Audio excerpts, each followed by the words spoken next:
Welcome back to the deep dive. Today, we're here to turn some pretty complex technical specs into expertise you can use. Yeah. We're unpacking a fascinating piece of hardware, the Thor broadcast F-2V-TxRx. It seems like a simple media converter on the surface, but the specs, well, they tell a much bigger story. They really do. And that story is all about cost-effective modernization. Our mission today is to figure out how this one unit manages to maintain such high-quality signals, multi-format signals, over extreme distances using fiber. Okay. At its core, this is really designed to extend the life of expensive equipment you already own. Think security cameras, specialized AV gear.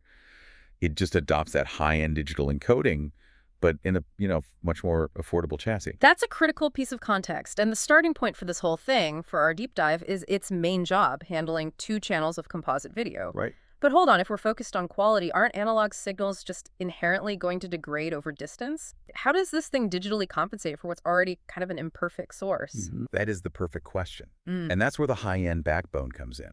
The real strength is that digital conversion. It uses high-end 10-bit digital encoding. Okay, 10-bit. Yeah. And think of it like this. 8-bit is maybe like a cheap box of 64 crayons. 10-bit encoding gives you 10 or 24 shades. Ah, okay. So when you're dealing with older analog video, those extra shades are exactly what saves you from compression artifacts, noise, and that awful color banding. So those extra bits are basically damage control for the original source's flaws. What does that quality look like in, the numbers? It translates directly into some very impressive metrics. We're looking at a signal-to-noise ratio, or SNR, of greater than 67 dBits. Wow. And a clean video bandwidth of 8.0 megahertz.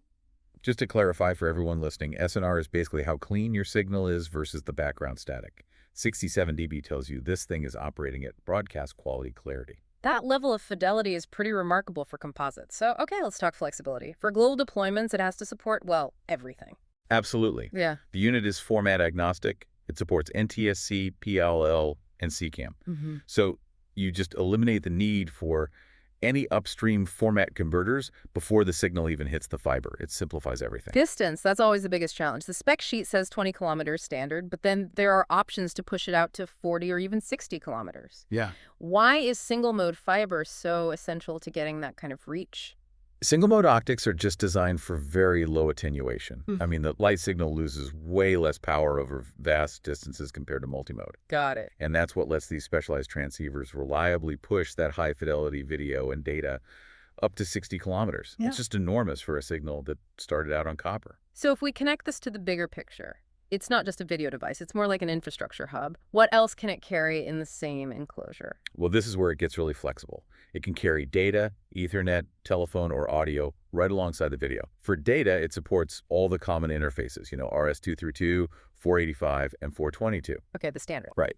But what's really interesting is the support for specialized legacy protocols. Tell me more about those. Things like Manchester and biphase. Why would anyone need those when we have standard IP everywhere? Because they're not just obscure features. In certain fields, they are mission critical. Security, industrial controls.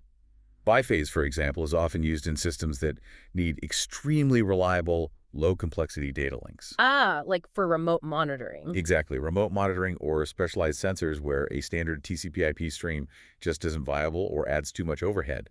Supporting biphase is what turns this from a media converter into a true industrial utility knife. And we can't overlook the audio. I mean, if you're running broadcast-adjacent video, the sound has to match. Right. What stands out on the audio side? The audio specs really mirror the video's professional standard. We see 24-bit quantization per channel. That gives you exceptional dynamic range, incredible detail. Right. You couple that with an excellent audio SNR of greater than 75 dBs and a full 20 Hz to 20 kHz bandwidth, and you're guaranteed broadcast quality sound over that fiber link. So what does this all mean then? We've looked at one single unit that combines 10-bit video, 24-bit audio, and all this multi-format data transmission, and it does it all while hitting distances up to 60 kilometers. It's really a synthesis of quality and durability. It is, and it raises a really important question for planners out there. Given that these converters are explicitly designed to extend the life of existing equipment, how significantly does the ability to integrate specialized data like biphase and RS-485 impact the long-term capital investment strategy for an organization? Hmm. I mean, for anyone managing large, complex video and data infrastructure, this kind of strategic preservation is really something worth mulling over. A truly strategic piece of hardware. Thank you for joining us for this deep dive. We'll catch you next time.